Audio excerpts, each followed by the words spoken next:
All right, guys, tonight we're continuing a series called How To. Can you say how to? How to. And so far in this series, we've talked about a lot of things. Can anyone say what's one thing that we talked about? How to pray. How to what? Read the Bible. What else? Forgive. What else? We did pray. Hear God's voice. What else?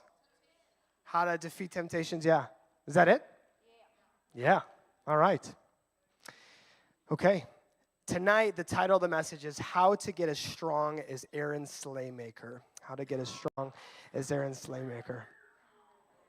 Hey, someone then. All right. We believe that note takers are what? History makers. So I need everybody and their mom to go grab some notes. We have sermon note sheets over there with some pens. If you need some disconnect from your phone, go get some physical sermon notes. Otherwise, grab your phone if you're taking notes. Put it on Do Not Disturb. DND. Okay, guys, here's the deal. Before we get into the message tonight, I have something really important. I want to hear from you what you want to hear from me on Wednesday night speaking. So I'm going to put up this next slide.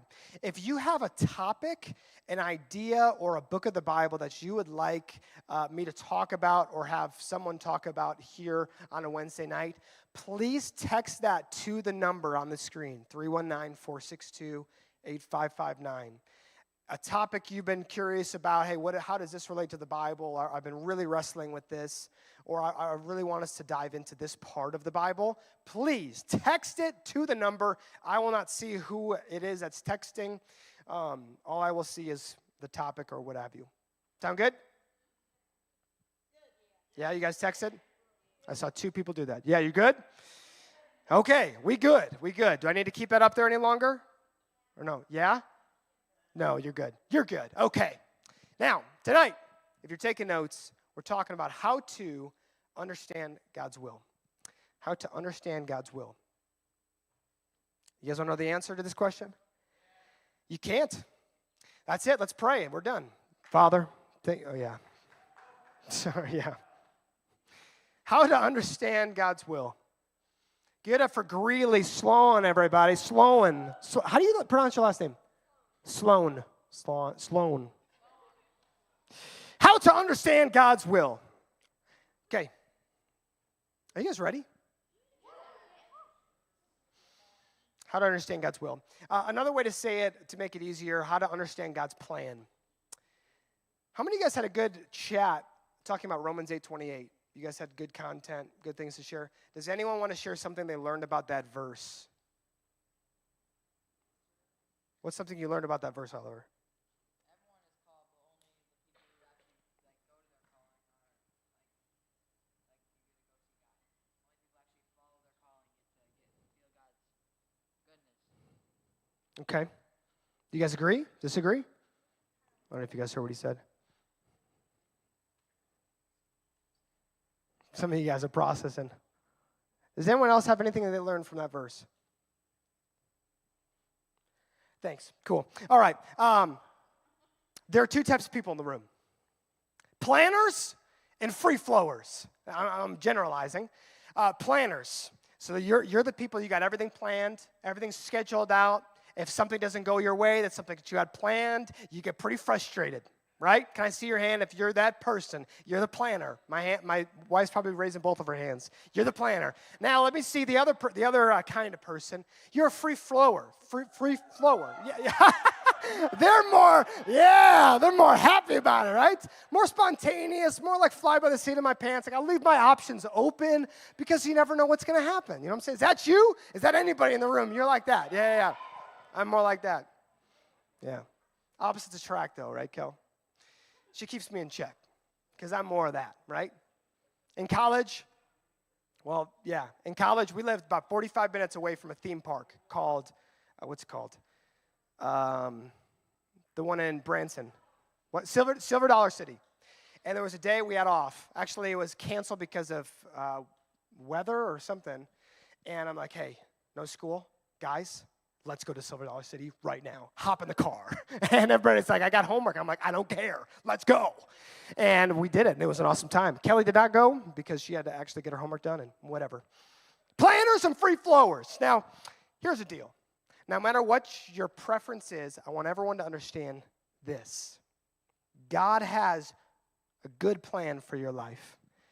Maybe you've heard before God has a plan for your life. He does, but he has a good plan for your life. And I'm going to unpack that. Romans 8:28, what you guys have already heard. Here's what it says. And we know that for those who love God, all things work together for good, for those who are called according to his purpose. I'm going to address a little bit of what Oliver said earlier. Before I do that, we have a saying here at Radiant Youth. We're not a clique. We are we're a family. I want you to know something before I start. You belong here. You're welcomed here. I don't care what baggage you brought in. I don't care what fight you got into with your parents or with your boyfriend or whatever before you came in here. You belong a part of Radiant Youth, Radiant Church. Even when you're not in the building, I just want you to know that we love you. We're here for you. Now, Romans 8:28. There are three different things I want us to unpack from this verse alone that I think is going to be very helpful for us tonight in terms of understanding God's will. But before I lay those out, have any of you guys ever wondered, hey, like, what's my purpose in life? What am I designed to do? What's my calling, if you will? What's my purpose? Have any of you guys ever wrestled with that question before? Some of y'all are liars. Here's what we can learn from this. And this is maybe a verse you've heard before. Three things. Number one, this is huge. God's good plan is for those who love God. God's good plan is for those who love God. Look back at the verse. We know that for those who love God, all things work together for good, for those who are called according to his purpose. So what does that mean? Well, I want you to know tonight that you're not here by accident. You're not a mistake.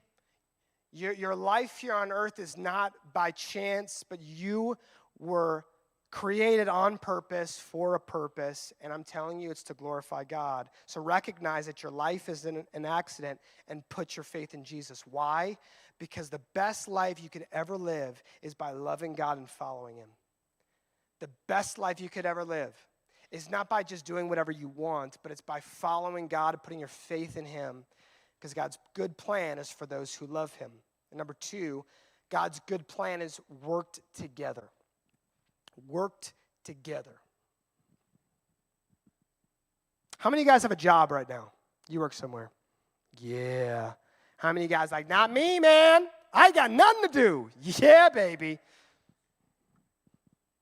God's plan is work together. Now, I'm gonna unpack two different topics that, man, we can go in depth. We could do a whole series on this. I don't have time for that, though.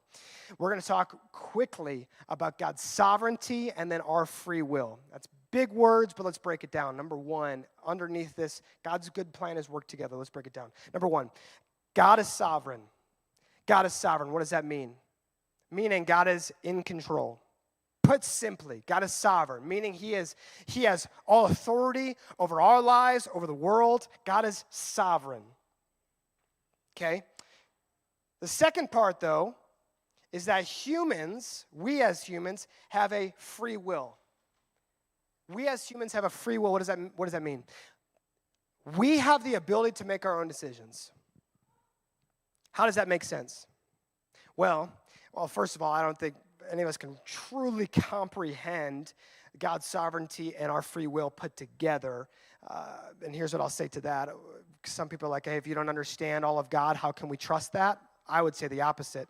If we could understand everything about God, then why would we put our trust in him to begin with? If we could fully understand him, why would we put our faith in a God that we can fully understand and fully, get a grasp of? Anyways, we have a free will. Why? If we did not, we have the ability to make our own decision to choose to follow or to reject God, I believe. Because if we didn't have a choice to follow him or to reject him, that would mean that God forces love on us. If we have no choice, we're just robots, and we have zero choice in the matter, that would be zero love. If I just told Kelly, hey, we're getting married, I don't care what you think about it, That would not be very loving, right? God's sovereign, he's in control, but at the same time, we have the ability to choose God or to reject God. And here's what I'll say about that. If you choose to reject God, can I tell you that's the worst mistake you could ever make? God's plan works together for good. What does that mean? God can use your accomplishments and your failures to glorify him. He can use your past and your present and even your future to glorify God. God works things together, whether we're realizing it or not. He's working it together for our good. That doesn't mean that we can just, we have a pass to sin as much as we want and grace is sufficient. No. But God's plan is work together. Number 3, God's plan is an invitation. Can you say invitation? That was super lame. Can you say invitation? God's plan, his good plan is an invitation for us. What does that mean? Well, I'll read the verse again. And we know that for those who love God, all things work together for good. For those who are what? Thank you, the 2 people who knew. For those who are called according to his purpose. The word called means, in the Greek, is kletos. I'm probably not saying that right. But that word means invitation. God's plan for us, his good plan, is an invitation. Again, this goes back to a choice. You can choose to accept or you can choose to reject. Speaking of invitations, there were people at our wedding that were not invited to our wedding, but that still decided to show up and take pictures with us. And we're like, oh my gosh, thank you for having me. And I'm like, we didn't invite you, but thank you so much for coming still. It was funny. God's good plan is an invitation. My question is, what are you choosing to do with it? You choosing to accept his plan for you, or are you rejecting it? Here's what I believe in this room. Everybody listen up. I believe in this room, there will be the next best pastors, the next best teachers, doctors, authors, scientists, you name it. I believe in this room, God has significant plans for these students, for you guys, and for these leaders. It's your choice to accept his invitation or not, though. You can do whatever you want to do. Can I tell you, I've tried doing that. That life sucks. The life that truly surrenders to God and follows him is the best life you could ever live. So, here's what we're getting into. 3 steps. Now we broke down that verse. 3 steps to understanding God's good plan for our lives. You guys with me? Can you say, uh-huh? Can you say, yeah, yeet? Quick disclaimer. You need to come to camp. You need to come to Spencer Lake. Yeet, pray, camp. You guys ever heard of Eat, Pray, Love? Yeet, pray, camp. You guys with me? You guys didn't even know what camp is. Okay. On a count of 3, you're going to scream for literally 1 second until I say stop. Literally 1 second, you're going to scream. Ready? 1, 2, 3. Stop! Okay, that was good. That was good. You guys awake now? 3 steps to understand God's good plan for us. Number 1. Can you say numero uno? Seek to understand his plan. I encourage you to take notes tonight so you don't forget something that maybe God speaks to you. Seek to understand God's plan. What do I mean by that? For those of you, well, all of you have interest in something. Maybe it's a specific sport you like to play. Maybe it's a hobby. Maybe a particular subject in school you love learning about. Learning is essentially seeking to understand more about something. And when you seek to understand God's plan, here's what I'll say. A prayer that you and I should be praying is this. God, help me understand your plan for my life. Maybe you can write that down even. God, help me understand your plan for my life. We like to flip that around and say, God, I'm going to do whatever I want and you're just going to be okay with it. That's not the best way of going about it. God, help me understand your plan for my life. I love Jeremiah says this, that when you seek God, you will find him. When you seek after him, you will find him, if you seek him with all your heart. I think it's a generation today that is not finding God, not because you're not seeking after him, because you're not seeking after him with all your heart. Because you're giving your heart away to so many other people. You're giving your heart away to so many other things. Why are you not finding God? Because your heart is given away to so many other people and so many other places. When you seek God with all your heart, that's when you find him. If you want to be someone who's on fire for Jesus, you want to be the student that goes the opposite direction than everybody else, seek Jesus with all your heart. Before Jesus was crucified, Luke 22 shares this. Before he was crucified, he went away with his disciples, and then he went a little farther past him to talk to God one-on-one, and here's what he said. Father, if you're willing to take this cup from me, yet not my will, but your will be done. I want to say this again. This is huge. Jesus' response before he was crucified, knew it was coming. Father, if you're willing, take this cup from me, but not my will, but yours be done. That needs to be our response in life. And I'm not comparing ourselves as if we're going to be facing up to what Jesus did going up the cross. That's not the case. But our response needs to be, as Jesus said, God, not my will for my life, your will be done for my life. No matter what is thrown our way, that should be our response. And here's the second part to this understanding. Be careful of your why questions to God. Be careful of your why questions to God. Here's what I mean by that. There's a difference between asking God questions and questioning God. Maybe you never thought about this. There's a difference between asking God questions and questioning God. You can put that up there. And to illustrate this, I'm going to look at Job and Moses to differentiate this difference here. Job, after having so many things taken from his life, questioned God while he was in the thick of it. And he didn't hear back from God. He actually heard from a lot of friends around him that was not giving him good advice at all. His wife even saying, curse God and die. Job started to question why God was doing what he was doing. And then God, in response, challenges Job by asking him some huge rhetorical questions. He questioned him. And the difference here, you can look at Moses. When God told Moses that he was going to be the one to go to Pharaoh and say, let my people go, to deliver the Israelites out of Egypt, Moses thought he got the wrong person. You know who you're talking to? You know my speech impediment? What Moses did 5 different times back to back, asked God, why me? And God responded every time by saying, he didn't respond to him, he responded by saying, I am that I am. You know what's really important about that passage? For some of us, we like to be the affirmers. When Moses is saying, I can't speak, and then you're like, you know, Moses, I heard you in class. You did that speech, and you know, you're really good. You're getting a lot better, Moses. All you need to do is just you need to tweak this up a little bit, and you were mumbling here, but you did good, Moses. You can do it. And God didn't do that at all. God didn't say anything about Moses. When Moses said, I can't, God said, I can. How much more should we be doing that, honestly, for our lives, for the lives of others? You may not be able to accomplish the things he's asked you to, but God willing, God in you, God through you, you'll be able to accomplish more than you could ask or imagine. That's free for you. That wasn't in here. What's important when you're asking God questions, yes, it's good to do, but what's important is your intent. What's the intent behind the questions that you're asking God?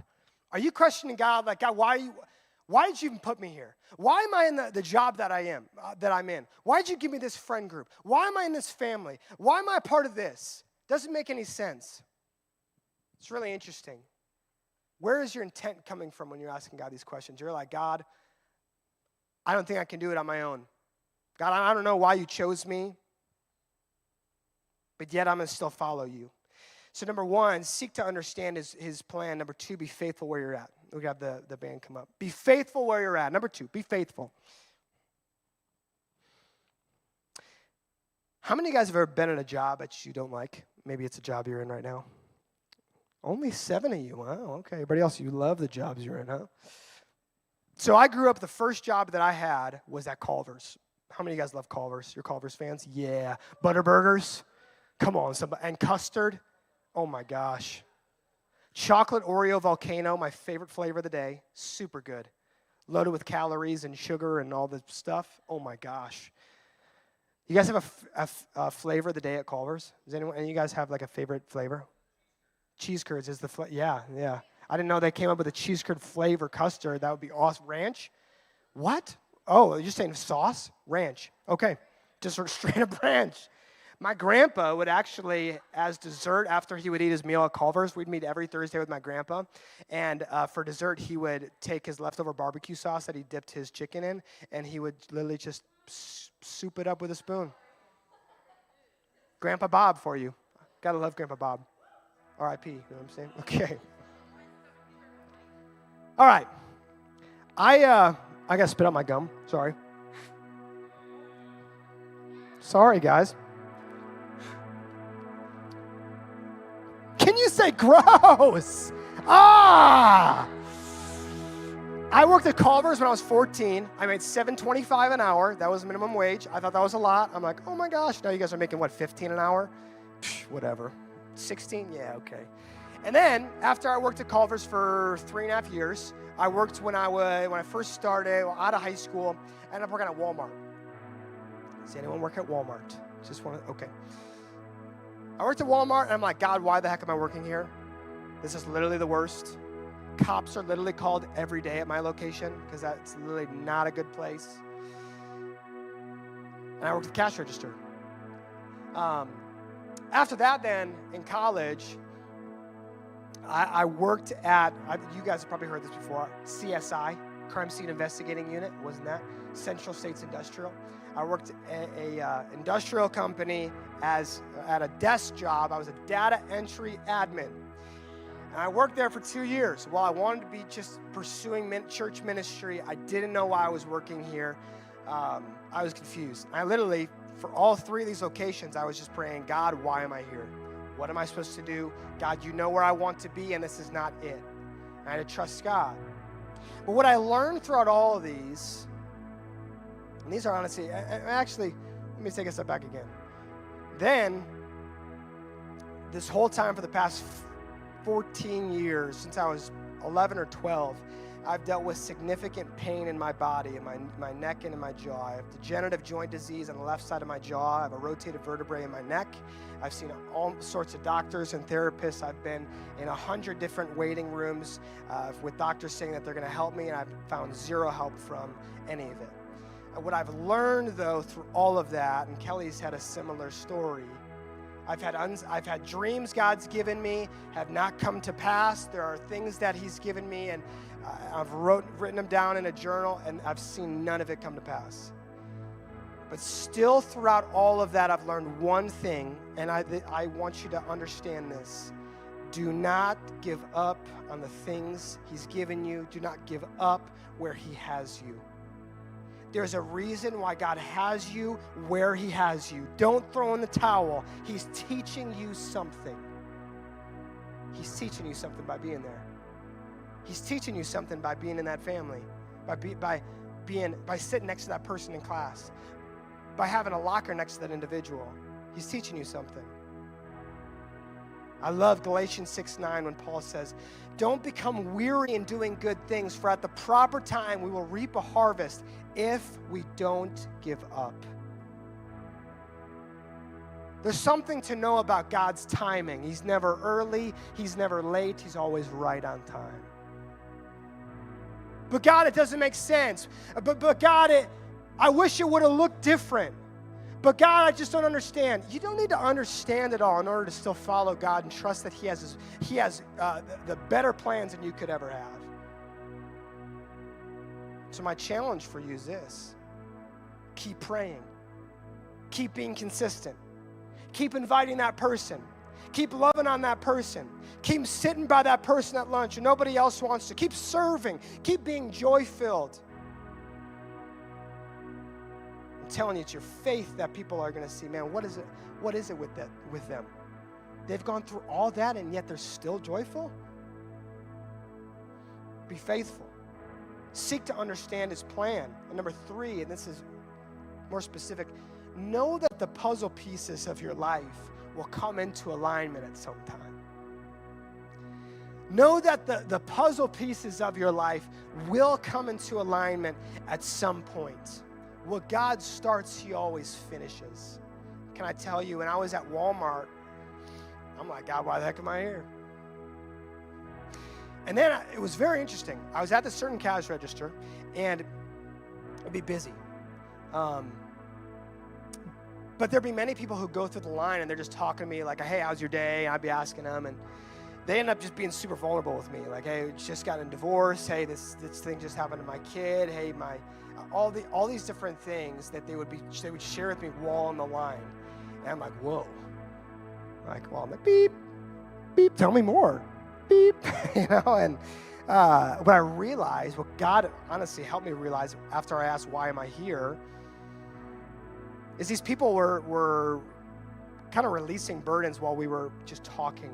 I didn't have time to pray with them then and there because how quick-paced it was, but after they would leave, I would pray for them. I'd just say a quick prayer over the situation that they're dealing with. Because the outlook you need to have is not, oh man, it sucks being here. It's, God, you've placed me in this room for a reason. The question you need to be asking anytime you walk into a room is, why am I here, God? What does my place need to be here? How do I need to lead the room? How do I need to, whatever it needs to be. And then working at CSI, the desk job, I'm like, man, I want to be working at a church right now. I want to be in church ministry full time. I don't know why I'm here. But yet, while I was there, I learned about the database for the company. And they sold pipes and pipe fittings. I could care less about any of that stuff. But they taught me how to work with the database. They taught me how to work with customers and how to treat people. And my boss, Abby, was phenomenal and actually cared about me and my development. And there was actually a day that she pulled me aside and she said, hey, get your jacket. We're going to go outside. And I'm like, oh, crap, I'm going to get fired. What did I do now? And I go outside. She's got car keys. She hands me. She said, hey, this is the CEO's car, Mark Cook. He's got a 2020 Range Rover that he just got last week. I want you to go take it. I want you to get his car washed. Meet me back in 30 minutes.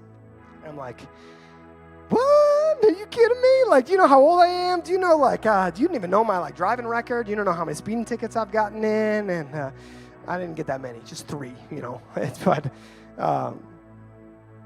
and all those things led up, and I'm still like, okay, God, I don't know why I'm here, and I was there 2.5 years. Later on, I ended up getting a job opportunity at a church in Missouri. I wasn't a youth pastor, but I was working for the youth pastor. Here's what was crazy about it. I worked on all the behind the scenes for the pastor, and one of the main things that was my focus was the database of the church. Had I not known the database of CSI, I would have never known how to work in this specific location at this job. I learned all the behind the scenes I knew nothing about at this one job while I was asking, God, why am I here? Why am I here? Why am I here? And God showed me. And then when I was at that job, I learned so much about how to become a youth pastor. What are the things behind the scenes nobody sees? Or what is this youth pastor needing that I will eventually need when I'm in this role? And this all led because God had a plan for all of it. And here's one other thing. Healing hasn't come to my body yet. But I will not stop praying or losing hope. And I know Kelly would be saying the same thing. Yesterday, I got 15 injections into my jaw, my neck, into my shoulders, and my traps. I've done this before, and so far it's helping, but I got not much hope other than the fact that I'm praying and believing that, God, you said at some point I will be healed. And I'm sticking to that. It doesn't need to be today, but I know at some point, God, you promised me this. Here's what I learned. God always finishes what he starts. Any promises he's ever given you, it will come to pass. It may not be today. It may not be tomorrow. It might be in a year. It might be in 5 years. It may not be in a time you're even expecting it. But can I tell you, our God is a faithful God. Anything he promises you, anything he starts in your life, it will come to pass if you believe that it will.